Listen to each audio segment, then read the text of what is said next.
హైదరాబాద్లో పేదలపై హైడ్రా ప్రతాపం కొనసాగుతోంది. హైడ్రా అధికారులు చైతన్యపురంలోని సత్యనగర్లో పర్యటించారు. పలు ఇళ్లను పరిశీలించారు. పలు ఇళ్లను అధికారులు గుర్తించారు. సత్యనగర్లో కూల్చివేతలకు సంబంధించి మార్ఫింగ్ చేశారు. కూల్చొద్దంటూ బాధితులు కన్నీళ్లు పెట్టుకున్నారు. అటు ప్రభుత్వ తీరుపై స్థానికులు ఆగ్రహం వ్యక్తం చేస్తున్నారు.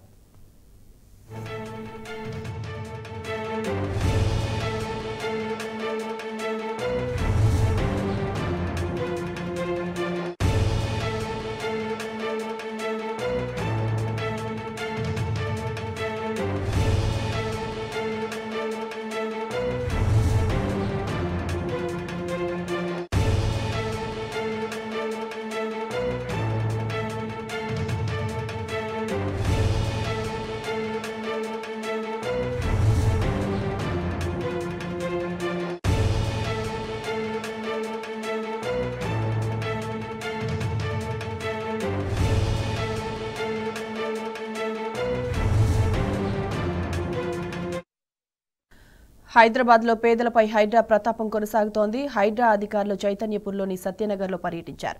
పలు ఇళ్లను పరిశీలించారు. పలు ఇళ్లను అధికారులు గుర్తించారు. సత్యనగర్లో కూల్చివేతలకు సంబంధించి మార్ఫింగ్ చేశారు. కూల్చొద్దంటూ బాధితులు కన్నీళ్లు పెట్టుకున్నారు. అటు ప్రభుత్వ తీరుపై స్థానికులు ఆగ్రహం వ్యక్తం చేస్తున్నారు.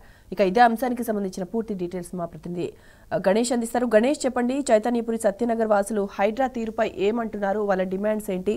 ఎలాంటి వార్నింగ్లు ఇస్తున్నారు రాష్ట్ర ప్రభుత్వానికి?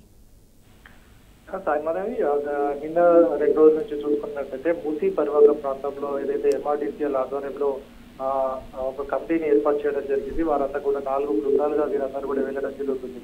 దీనికి సంబంధించి కూడా నిన్నటి నుంచి ఏదైతే మూసీ పరివాహక ప్రాంతంలో ఉన్న నివాసితులు ఎవరైతే ఉన్నారో అక్కడ 50 మీటర్ల మేర బంపర్ కావచ్చు, నదీ గర్భం ఏదైతే ఉండడం జరిగింది అక్కడ మార్కింగ్ చేయాలనే ఉద్దేశం కొద్ది ఎంఆర్ఓ, స్థానిక పోలీసులు, జిహెచ్ఎంసీ అలాగే సర్వే డిపార్ట్మెంట్ ఈ 4 బృందంలో సభ్యులుగా ఉండి అలాగే మిగతా 8 మంది కూడా టోటల్ గా 12 మంది ఒక గ్రూప్ గా ఏర్పడి వెళ్ళడం జరుగుతుంది. ఇందులో భాగంగానే ఈ రోజు సత్యనగర్ కాలనీ చైతన్యపురికి సంబంధించి మూసీ నది పరివాహక ప్రాంతంలో ఉన్న సత్యనగర్ కాలనీకి వెళ్ళడం జరిగింది.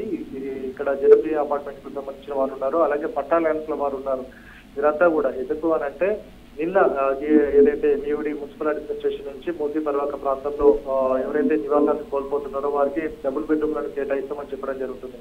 ఈ రోజు పట్టా భూములలో తాము ఏదైతే అపార్ట్మెంట్లు కావచ్చు వేరే పర్మిషన్లు తీసుకొని అన్ని కట్టుకున్నాము, ఇప్పుడు వచ్చి మీరు కూల్చివేస్తాము అని అంటే ఎవరు ఇక్కడ అంటే పేదవారిగా లేము, మేమంతా కూడా డబ్బులు పెట్టి కొనుక్కున్నది ఇక్కడ గుడిసెలు వేసుకొని ఏం లేమని చెప్పేసి కూడా వారు ఆగ్రహం వ్యక్తం చేయడం జరిగింది. గతంలో చూసుకున్నట్టయితే ఇక్కడ ఉన్న రేట్ ఎంత ఉందో దానికి సంబంధించి వారంతా కూడా డబ్బులు రెవెన్యూ పరంగా ఎంత ఉందో అంత ఇస్తేనే కానీ ఇక్కడ నుంచి కదిలే ప్రసక్తి లేదని, ఎందుకంటే అధికారం చేతిలో ఉందని చెప్పేసి ఇట్లాంటి ప్రలోభాలకు గురి చేస్తే మాత్రం సహించేది లేదని కూడా చెప్పిన నేపథ్యం ఉంది. ఎందుకంటే ఏదైతే ఇల్లీగల్ గా ఉంటున్న వారికి సంబంధించి 2 BHK ఇవ్వడం ఓకే సబబే, కానీ తమలాంటి వారికి ఉద్యోగాలు చేసుకొని రూపాయి కష్టపడి ఇక్కడికి వచ్చి ఇట్లాంటి చిన్న అపార్ట్మెంట్ లో కావచ్చు కొనుక్కున్న తాము నిజంగా కష్టపడి సంపాదించుకున్న డబ్బుతో కట్టుకున్న వాళ్ళని కూల్చివేస్తాము, తీసేస్తాము, మిమ్మల్ని ఇక్కడి నుంచి పంపేస్తాము, మీకు 2 BHK డబుల్ బెడ్రూమ్లను కేటాయిస్తామంటే ఊరుకునే ప్రసక్తి లేదని చెప్తున్న నేపథ్యం ఉంది. అటు హైదరాబాద్ పైన కావచ్చు, అటు మూసీ పరివాహక ప్రాంతంలో ఏదైతే సభ్యులుగా వస్తున్న వారందరినీ కూడా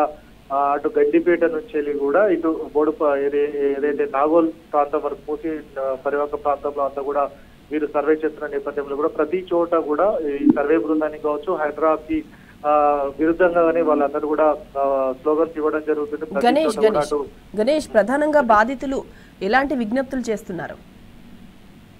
ముఖ్యంగా వాళ్ళు ఒకటే చెప్పడం జరుగుతుంది, తమకు సంబంధించి పట్టా ల్యాండ్స్ ఉండడం జరిగింది, పట్టా ల్యాండ్లలో తాము పర్మిషన్స్ కావచ్చు మిగతా అన్ని కూడా చేసుకొని బతుకుతున్నాం. కొంతమంది వ్యవసాయం చేసుకుంటున్నారు, గడ్డి భూములలో గడ్డిని పెంచుకొని పాల వ్యాపారం చేస్తున్న పరిస్థితి ఉంది. సో ముఖ్యంగా మాకు సంబంధించి గతంలో ఎప్పుడు లేని విధంగా మీ స్వలాభం కోసం మూసీ అభివృద్ధి పేరుతో మమ్మల్ని ఇక్కడ నుంచి వెళ్ళగొడతామంటే మాత్రం ఊరుకునే ప్రసక్తే లేదు.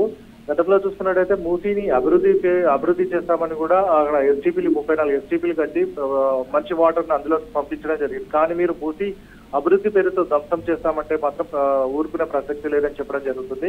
పేదవారికి డబుల్ బెడ్రూమ్ ఇస్తా అంటున్నారు, వారికి ఓకే, కానీ మా పట్టాలలో అపార్ట్మెంట్లు కావచ్చు ఇళ్లను పర్మనెంట్ స్ట్రక్చర్ నిర్మించుకొని ఉండడం జరిగింది, మమ్మల్ని తీసేస్తా అంటే మాత్రం మేము ఊరుకునే ప్రసక్తి లేదు. ఇప్పుడు ఏదైతే తీసివేస్తామో కంపల్సరీ వెళ్ళగొట్టాల్సిన అవసరమే వస్తే మాత్రం మార్కింగ్ చేయండి, తాము అందులోకి వస్తే తీసేయండి, కానీ అందులో లేకపోతే మాత్రం మామూలు నిబంధనలకు విరుద్ధంగా తీసేస్తే మాత్రం రేట్ ఎంత ఉంది ఇప్పుడు మార్కెట్ రేట్ ప్రకారం అంత రేటు తగ్గిస్తేనే తాము వెళ్తామని కూడా కొంతమంది ఆగ్రహం వ్యక్తం చేయడం జరుగుతుంది. సో ముఖ్యంగా చూస్తున్నట్టయితే వీరంతా కూడా మూసీ పర్వత ప్రాంతంలో 15,000 కుటుంబాలు ఇప్పటి వరకు గుర్తించడం జరిగింది. వాళ్ళందరికీ కూడా డబుల్ బెడ్రూమ్ ఇస్తామని కూడా ప్రభుత్వం చెప్తుంది. కానీ ఏదైతే 2 BHK అని చెప్పడం జరుగుతుందో దాన్ని మాత్రం తాము ఎప్పటికి కూడా ఒప్పుకునే ప్రసక్తే లేదని కూడా వీరందరూ కూడా చెప్తున్న నేపథ్యం కనబడుతుంది. Right Ganesh, thanks for the updates.